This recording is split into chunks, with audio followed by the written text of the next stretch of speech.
نوجوان لوگ کہ جنہوں نے کشمیر کاز کے لیے اس قومی مقصد کے لیے اپنے تمام تر کاروبار آج بند کر کے پوری ریاست نہ صرف پوری ریاست بلکہ پوری دنیا کو یہ پیغام دیا جیون کو ظلم رہے اور امن بھی ہو، کیا یہ ممکن ہے؟ میرے دوستوں، بزرگوں اور بھائیوں، آج آپ نے جس قوت کا جس اتحاد کا مظاہرہ کیا وہ سردار منصور صاحب بڑے بہترین الفاظ میں آپ کو خراج تحسین پیش کر چکے ہیں، اور ایکشن کمیٹی کے ممبران کو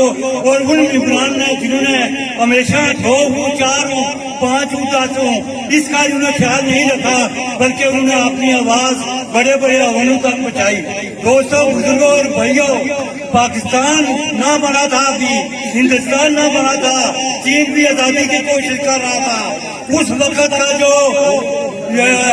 ریاست جموں و کشمیر 84,590 برابر کا حکمران ڈھونڈ رہا تھا، اس وقت کشمیر متحد تھا۔ آج ہمیں وہی کشمیر چاہیے، آج ہمیں نہ انڈیا کی نہ پاکستان کی یا نہ چائنا کی کسی کی تقسیم نہیں چاہیے، ہمیں وہی کشمیر چاہیے جس پر 5000 سال پہلے ہمارے آباء و اجداد نے حکومت کی، ایک سال ڈوگرا نے کی۔ جہاں آزادی کا مسئلہ ہوتا ہے وہاں برادریوں کا یا مذہب کا مسئلہ نہیں ہوتا۔ آج کشمیر کے 2.25 کروڑ مسلمان ہوں، ہندو ہوں، سکھ ہوں، پنڈت ہوں، بدھ مت ہوں، سب موجود ہے۔